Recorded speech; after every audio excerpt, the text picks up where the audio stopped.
اللفلوفة اسم أول مرة تسمعوه. ده بقى جاتوه سريع وسهل جدا، كريب ملفوف بكريمة شوكولاتة وموز والطعم يجنن. ما تيجوا نشوف عملناه ازاي.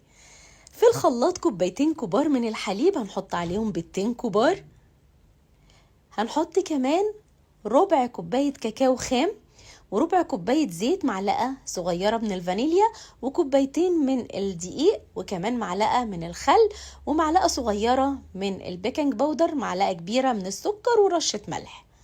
كل ده في الخلاط وهنضربهم كويس جدا جدا لغاية ما يبقى القوام عندنا زي ما انتم شايفين بالشكل ده. كده خلاص الخليط بقى جاهز معانا.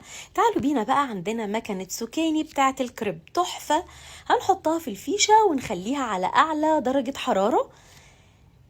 هنفضي منها جزء كده من العجينة بتاعتنا ونقفل عليها ونسيبها يدوبك هي دقيقة، وبعد كده نفتح. الله، استوت تحفة خطيرة.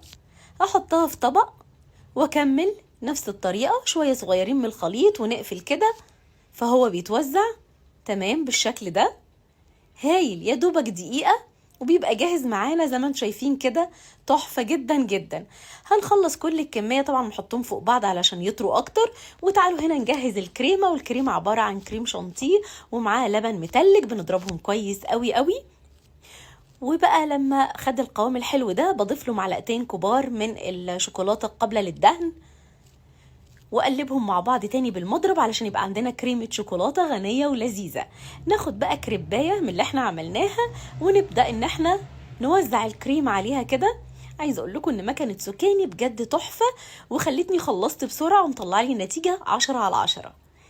نعمل واحدة كمان، نبتدي نوزع كده الكريمة، كريمة الشوكولاتة مع موز متقطع، وأقفل من الجوانب وابتدي أعملها رول بالشكل ده، وبقت معانا أحلى لفلوفة. وعلشان اللفلوفة يزيد جمالها حطينا شوكولاتة كده وسيحناها وبدأنا نوزعها على الوش، شوكولاتة بني وشوكولاتة بيضة خطيرة. بعد كده شوية من المكسرات مع وحدات الكريز، وبقى معانا لفلوفة جاتوه خطيرة. مستنيين ايه؟ يلا قوموا جربوها وقولوا لي رأيكم فيها ايه. تعالوا بينا كده نفتحها. شايفين؟ يعني انت لو جايلك ضيوف في 10 دقايق هتكوني عاملاها.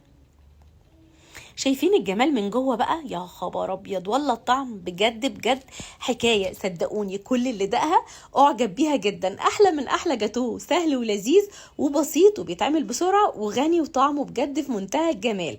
يلا هستناكم تجربوا اللفلوفه جاتوه وتقولوا لي رايكم ايه. اشوفكم على خير، باي باي.